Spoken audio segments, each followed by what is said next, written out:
We'll get right into this episode, but first, I just want to remind everyone that while it may look like things are returning to normal, there's a very good possibility that these lockdowns will continue into next year. And if that happens, it's more likely that we're all going to have to deal with food shortages. Even when we do open back up, there's a chance that the virus will cause everything to lock down again. Don't just wait and hope that things are going to work out.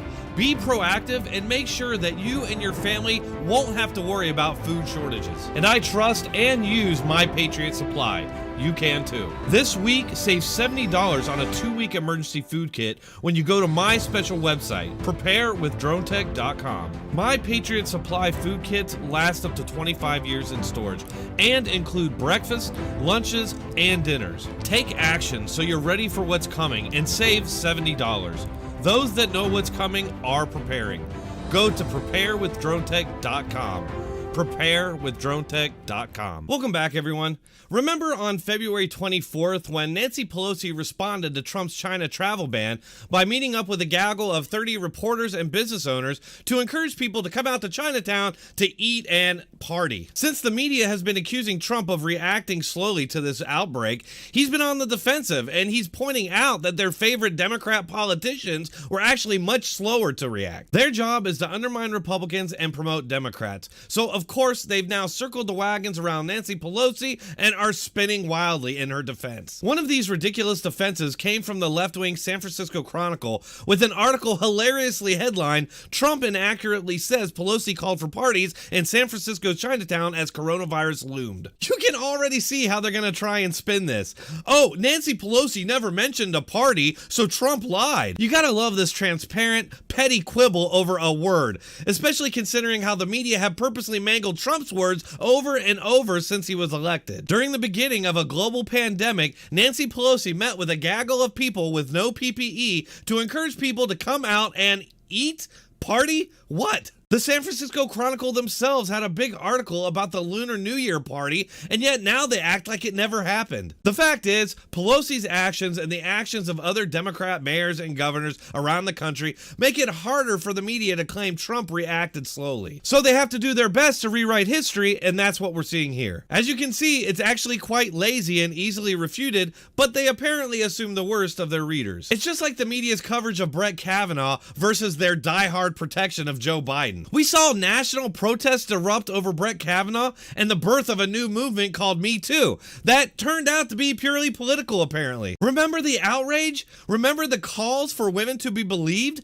Nancy Pelosi and Biden themselves said that all women should be believed. But when the tables are turned, suddenly Nancy Pelosi doesn't think that all women should be believed. A final question on a different issue. As you know, there was an accusation of misconduct against Joe Biden. Are you satisfied with his answer?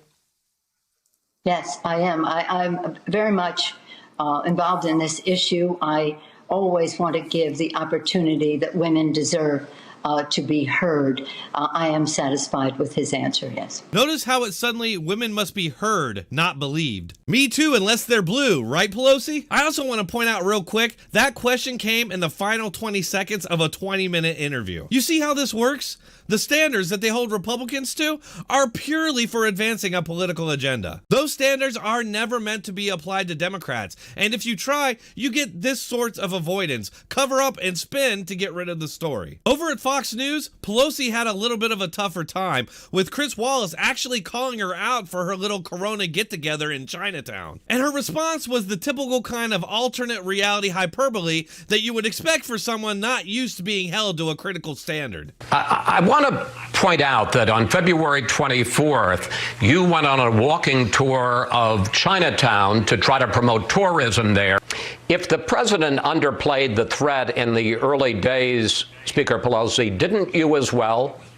No. What? No. No, what we're trying to do is to end the discrimination, the stigma that was going out against the Asian American community. Wait, what?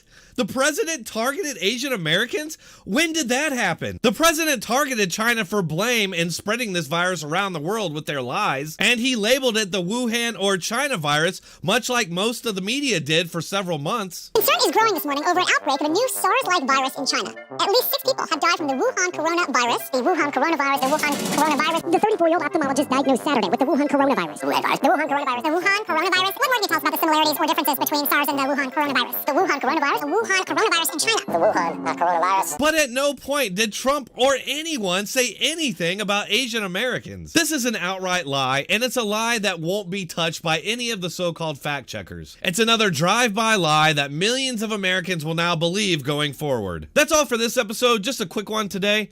If you enjoyed this episode, please hit that like button, share, and subscribe. If you enjoy my content and you want to support this channel, please consider subscribing to me on one of these platforms. You can find all the links in the description and pinned comment. Thanks for watching. Keep coming back.